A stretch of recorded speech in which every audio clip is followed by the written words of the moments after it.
Sir योगिनी, यक्षिणी और पिशाचिनी इनके अस्तित्व को लेकर के लोगों में, भक्तों में एक भ्रम सा बना रहता है।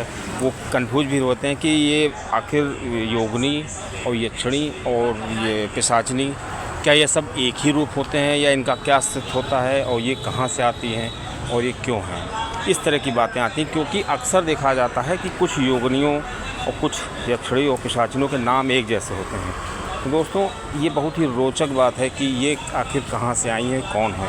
दोस्तों इसी की जानकारी आपको देंगे। मेजर टिप्स सिग्नम चैनल में आपका स्वागत है और अगर वीडियो आपको अच्छी लगे तो लाइक करिए, चैनल को सब्सक्राइब जरूर करिएगा। दोस्तों बहुत ही सरल सब भाषा में आपको बताएंगे।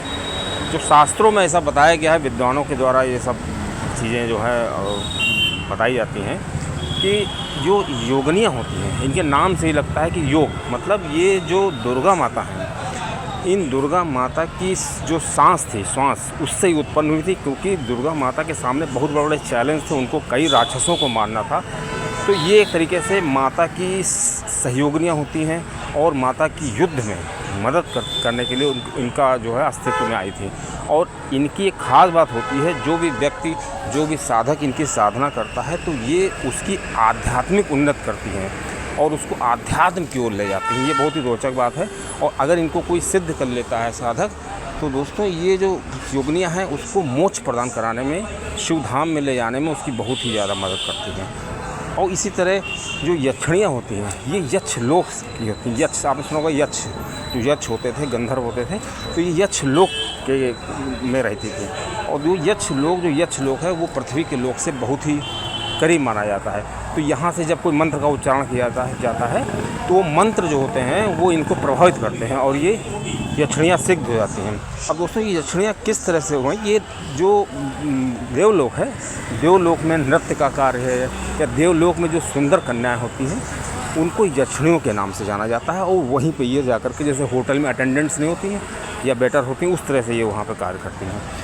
अब जो पिशाचिनी होती हैं वो यक्षिणियों के ही रूप में होती हैं। मतलब जो यक्षिणी होती हैं, अगर उन्होंने कोई गलत कार्य कर दी या उनको देवलोक से अगर निष्कासित कर दिया गया तो वो पिशाचिनी का रूप ले लेती हैं। और दोस्तों इस प्रकार उनको पिशाचिनी के रूप में रहना पड़ता है।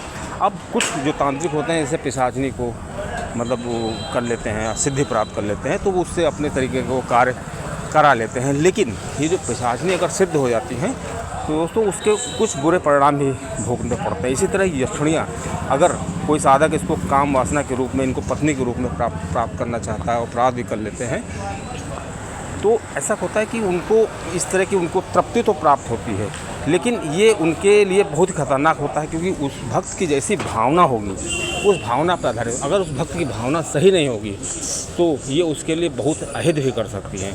और दोस्तों इस प्रकार जो योगिनियाँ और यक्षिणियाँ और पिशाचिनी, ये तीनों जो होती हैं एक दूसरे से इंटर रिलेटेड हैं।